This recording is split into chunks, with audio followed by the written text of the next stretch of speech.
What's going on, you guys? Today I'm going to give you 7 tips to help you get your buyer's offers accepted in a crazy seller's market.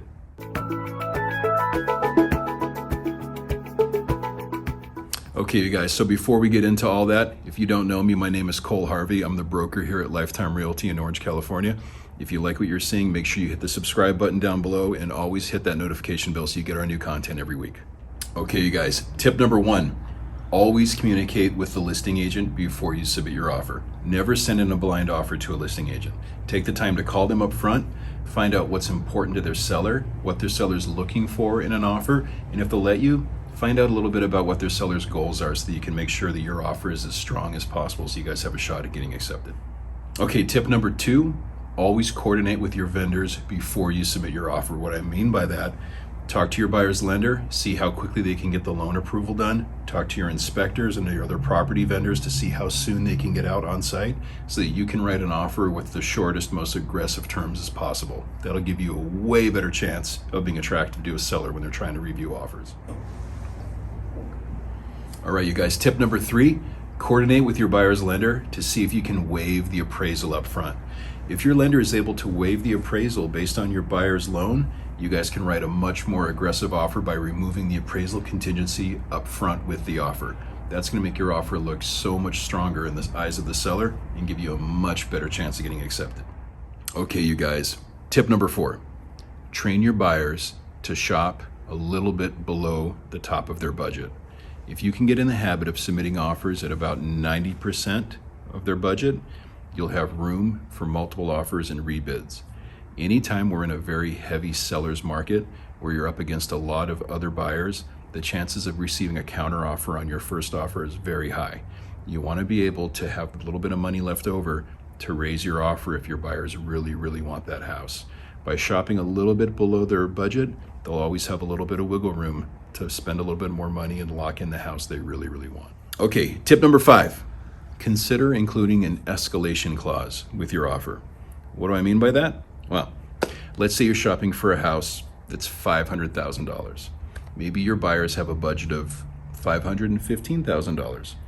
Now, you could try offering $515,000 out the gate, or you could offer a little over asking with a clause saying that your buyer is willing to pay all the way up to, say, $515,000 or $2,000 higher than the next highest offer.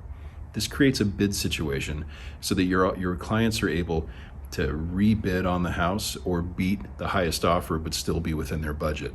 Sellers love this because it'll show your offer as being more serious and more aggressive, and they know that you're competing against the other offers. So if you guys are able to shop a little bit below your budget, you'll have room to include an escalation clause to rebid up without having to go through the counter process. This is a great way to show that your buyers are serious and to get your offer more accepted. All right, tip number 6. Consider having your buyers include a personal letter about themselves to the homeowner. Now, I know this might sound a little corny, but the fact of the matter is that sellers ultimately want someone to buy their home that's going to love it and take care of it the same way they did. If your buyers are really passionate about that home or they really want to live in that neighborhood, make sure you include a letter to the sellers to let them know that. Countless times in my career, I've had offers accepted because my buyers really loved the house and communicated their passion for the house and the neighborhood to the sellers, and it made the sellers feel good about who they selected to live in their home after they took care of it for so long. Always make sure your buyers include a little personal letter to the sellers, a little bit about what they're into, what they're looking for, what their goals are, so that it puts a face to the offer and it gives you a much higher chance of having the sellers accept your buyer's offer. Okay, tip number 7. Consider offering a free rent back to the sellers. The sellers have to go out into the same competitive market to find their replacement home that your buyers are going through right now. If you can offer a little bit of flexibility where the seller doesn't have to rush out and they can have a little bit more time to shop for their new dream home, you have a much higher chance of having your offer accepted by the seller.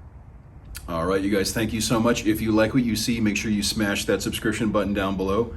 Always hit that notification bell so you get notified of our new videos every week. And if you're a real estate agent in Orange County, California, you want to increase your business or you're looking for more help in selling more homes, feel free to reach out to us. We'd love to hear from you.